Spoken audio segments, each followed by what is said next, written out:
When I try to speak English in my mind, it sounds perfect. But when I speak, oh my God, it sucks.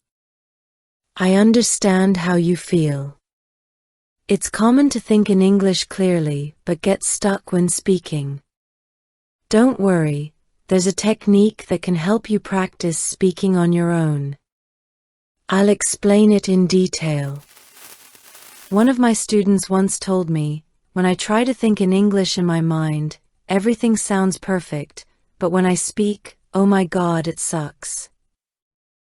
This is a common challenge for many English learners.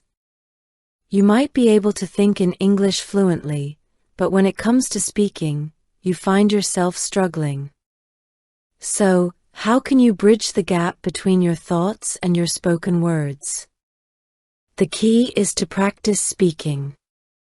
If you want to improve your English speaking skills, you already know you have to practice speaking, right? Studying grammar alone won't improve your speaking, and listening to English isn't enough either. You have to actually speak. But what if you don't have someone to talk to in English? How can you practice then?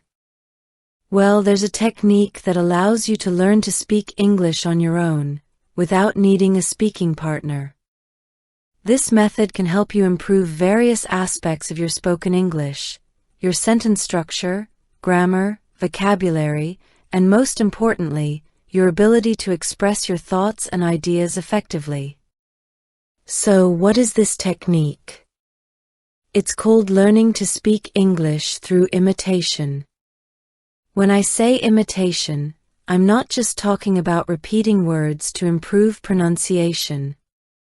I mean something a bit more advanced. Here's how it works. You listen to a conversation, story, or speech, and then try to deliver it in your own words. Let's see this technique in action. I enjoy going for walks in the park. He enjoys going for walks in the park. On weekends, I like to try new recipes. On weekends, she likes to try new recipes. My friend told me about a great book he had read. His friend told him about a great book he had read. Yesterday, I visited the museum with my family. Yesterday, she visited the museum with her family. We had a wonderful time exploring the exhibits. They had a wonderful time exploring the exhibits. That's how it works. But this is just one way to do it. There are other methods too. For example, instead of imitating short phrases and sentences, you can try to imitate larger portions of speech. In this case, you listen until the speaker completes a thought or idea, then pause and express that idea in your own words. Another approach is to listen to an entire speech and then try to deliver the whole speech yourself. Combining these methods is very effective, and I call this approach progressive training.